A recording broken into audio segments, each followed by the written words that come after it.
Hello everybody, what's up and welcome to the channel where we learn to be true heroes in the world of Overwatch. Today I have another VoD review. This one was sent in by Danzo.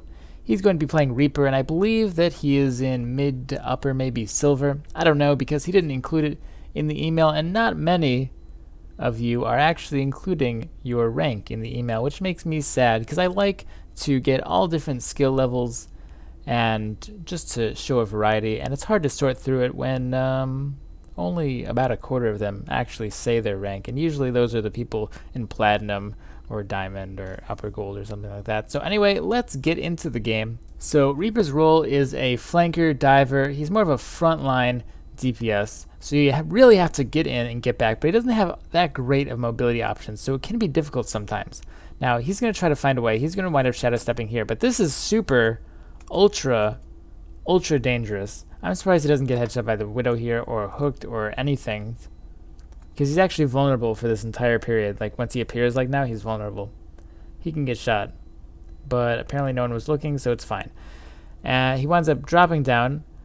A little bit of spaghetti on the Lucio. Can't quite hit him, but it's whatever. I mean, even if he had, it's not going to do that much. So he winds up going down, and yes, his aim could have been better on the Lucio. He probably would have been able to kill him if he landed a few nicer shots, but really he died there because he just chose sort of a poor flanking route.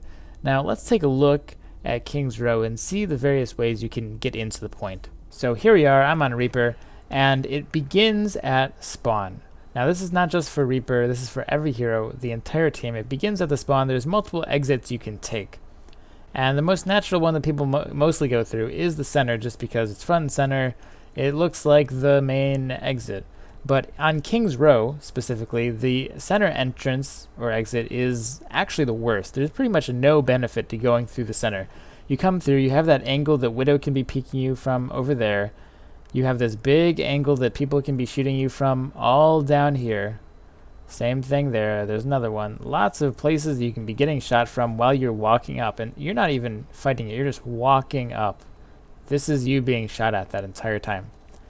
But there's actually two other exits. We have this one that's quite popular for the entire team to start out at, because you can't be shot at. The enemy team doesn't know who you are. They can't see your comp. You can just come around here and completely safely poke out into the choke point. But there's another one, and this is the one that might be easiest if you want to get places on Reaper, is this side, the right side. So Danzo of course went through the middle, but if he went through the right side, he could come here. It's quite a short distance. It's not like the left side that's quite long. So for a flanker like Reaper needs to get places before his team, that's pretty good. And he can come out, sidle up into here, and now he has a nice staging area where he has plenty of places he can try to teleport to and flank to in there, even come up the stairs, and it's just much nicer. So once we're out of spawn, and we're Reaper, we're not Genji or Tracer or something that has really easy access to the backline, we need to find interesting ways. Now they had a sniper up there, and usually there's a bunch of people around here, around statue, chilling out. So you need to find either a way to walk in, or to teleport to a place that people can't easily see you and just kill you. Because normally if you were to teleport up there, you would just die. So probably the easiest way, the most effective and simplest way, is to just come up here through that right side entrance from spawn, like I said. Come through the window, and now up the stairs. Now you're in the back, you can shoot up the Widow, you can come here, do whatever, and if you ever get into trouble, you can come back and get the big health back.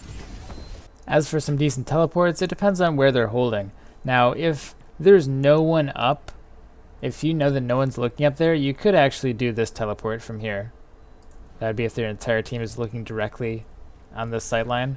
If you teleport here, it's pretty good, because you're kind of hidden by the tree as well, so that's not too bad. But in that case, they had a Widowmaker looking up there, so that probably would not have been the best choice for Danzo. You also have this one. If no one's in hotel, you can teleport over here. And that's quite hidden. No one can see you. If no one's in hotel, of course. If there is anyone in this building, you're going to die. So again, like I said, it all depends on where the enemy is. There's another one to get into stair. if no one's on stairwell. Repositioning. And I'll show you kind of a cute one.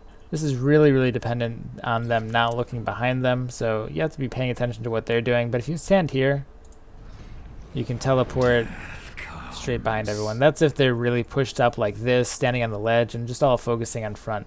You can actually get behind here. It's kind of hard to notice. They can hear you, but you would basically immediately start shooting them. And of course, Wraith form out into probably small health back if you're in trouble. So now that that's fresh in our mind and we've gone over that, let's keep going. So back to the action. Danzo just died. He respawned. He's coming back, and let's see where he goes. So he comes up to here to window, but he does, again, another pretty dangerous teleport because, remember, there's a widow over here. Oh, I forgot my pen. There's a widow here, and yes, she was being kind of pressured by the Pharah, but that's over at this point, and if the widow had just been looking this way, she could have easily just, bam, right in the head, dead Reaper. But he manages to get behind, and that's good. Now, there is a, I don't know if you heard it before, but there's a Symmetra teleporter. Well, it's because I don't have my sound on. But there is a Symmetra porter up, and you could hear it. And he actually sees it. He sees the Symmetra teleporter, and that is the absolute most crucially important thing. That is his sole job as a Reaper right now, to kill. And he's going to go directly for it. Going to be shooting at the soldier, which is fine because no one's dead yet. But now that the soldier's dead, you really have to try to go for the teleporter. You see a tracer just came through it, so that's already one respawn. The soldier's about to come up, and his team does wind up killing it for him. So it wasn't that big of a deal, but I would have probably liked to see him focus on it a bit more because teleporter is quite important. He winds up killing himself on the Genji, which is whatever. Reaction time is reaction time. So he respawns again, and he's going to wait. Now you can see him talking. His mic's not on in this VoD, so we can't hear what he's saying, but he's waiting a really long time, waiting for his team. So Reaper is not he's not a McCree. He's not someone who goes with the team. Danzo should be pushing up well before his team even initiates, getting into that good position so that when his team does initiate, he's already in the back line, already ready to go off. Now, two of his teammates already went up and wound up dying themselves. So this Roadhog gets a really cool hook. Yeah, that was fair. So anyway, again, he's respawning and he's waiting for his team, which we just talked about. You don't want to be waiting for your team as Reaper. You want to be going forward, getting into a good position so that when your team goes to push in, you're already there. You should be the front line or the forerunner, like a Tracer or a Genji or something. But here we go. It looks like we're about ready to push. The Winston on his team looked like he died. However, the Widow's dead as well. So this is pretty even. And, well, Reaper is a short-range hero. He's not a sniper, so his ultimate doesn't quite go that far, as you can see here.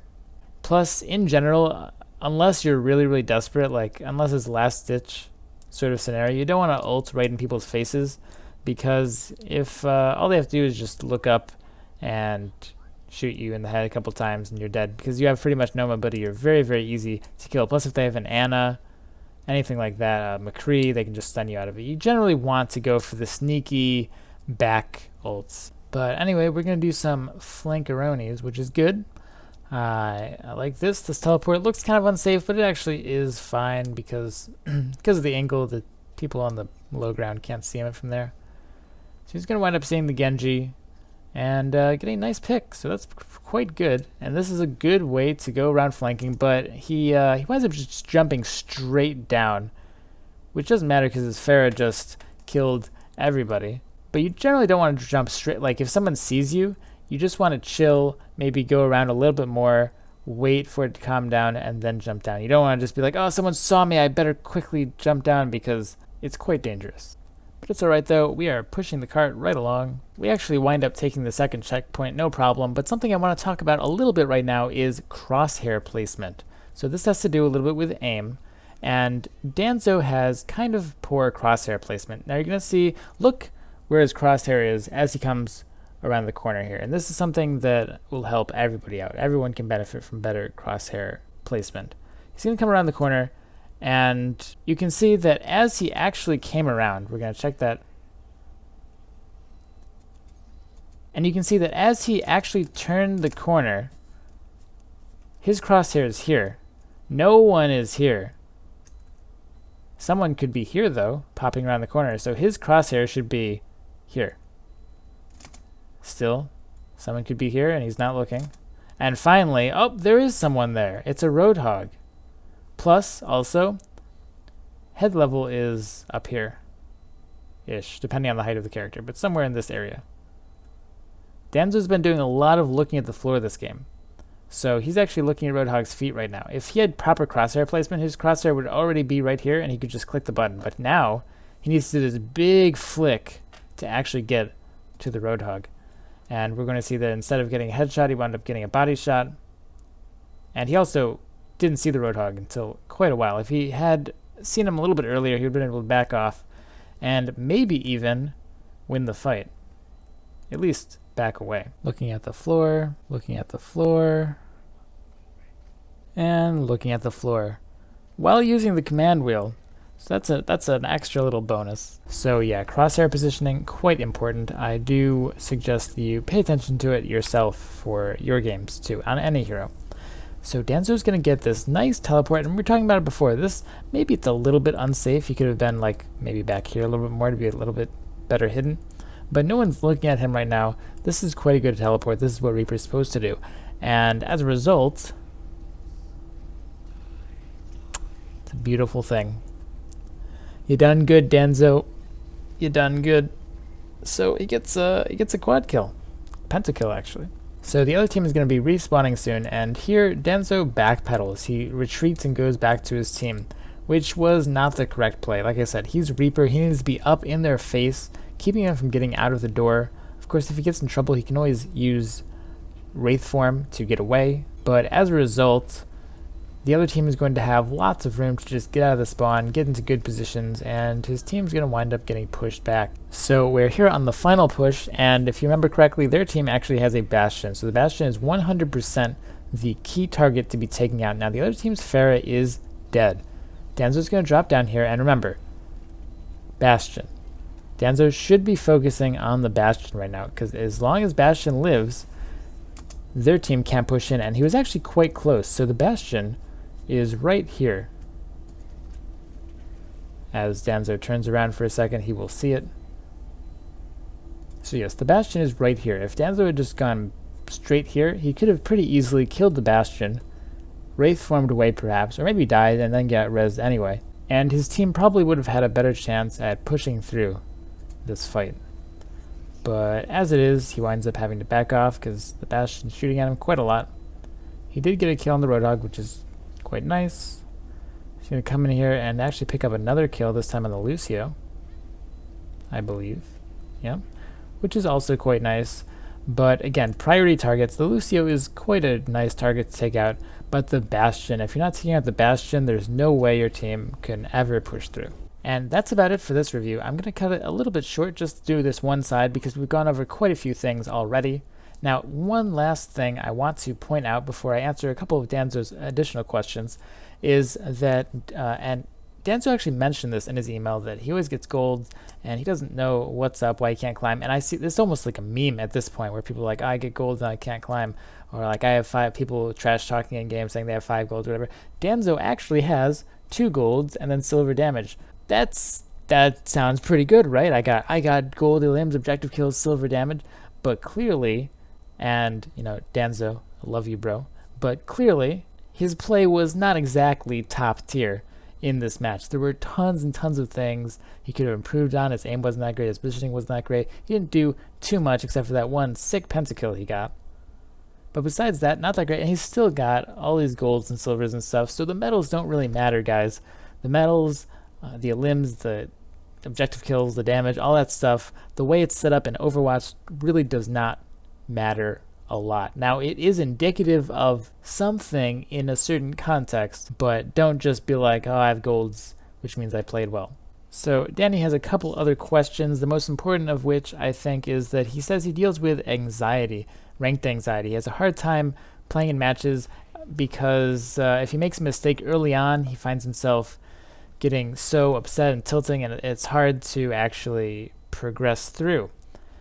And the main thing from that, plus he has a friend who apparently like yelled at him because he did badly, and so that's just a bad friend. But the main thing, if you're dealing with ranked anxiety, is just don't worry. Don't worry about the number.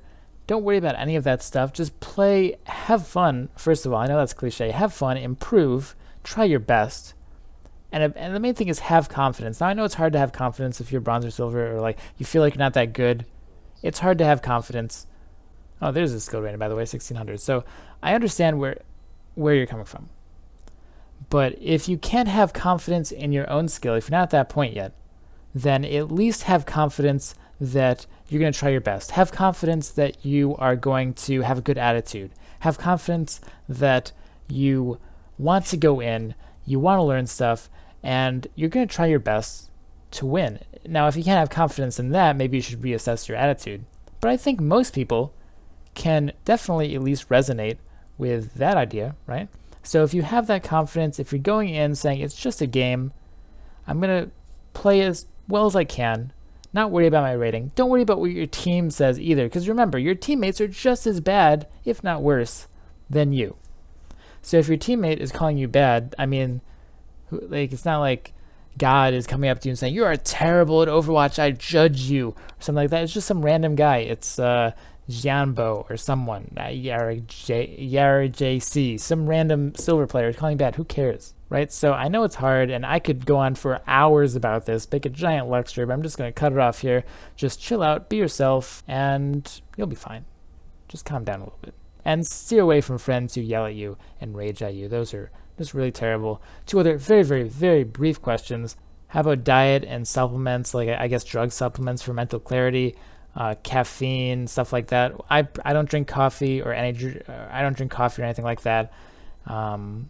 Just have good exercise, good diet, eat healthy, just basic stuff. That's good for your life in general. And if your life's okay, then that's going to help you everywhere, including Overwatch.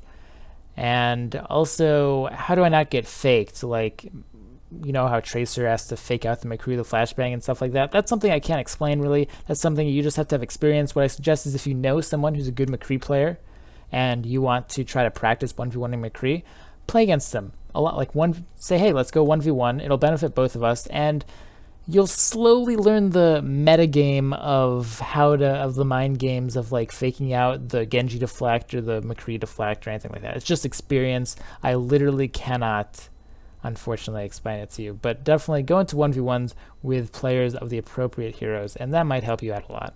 But anyway, that's all for this video. Hope you got something out of it. Hope you enjoyed, maybe even had a little bit of fun. So good luck in solo queue, and have a great day. Peace out, guys.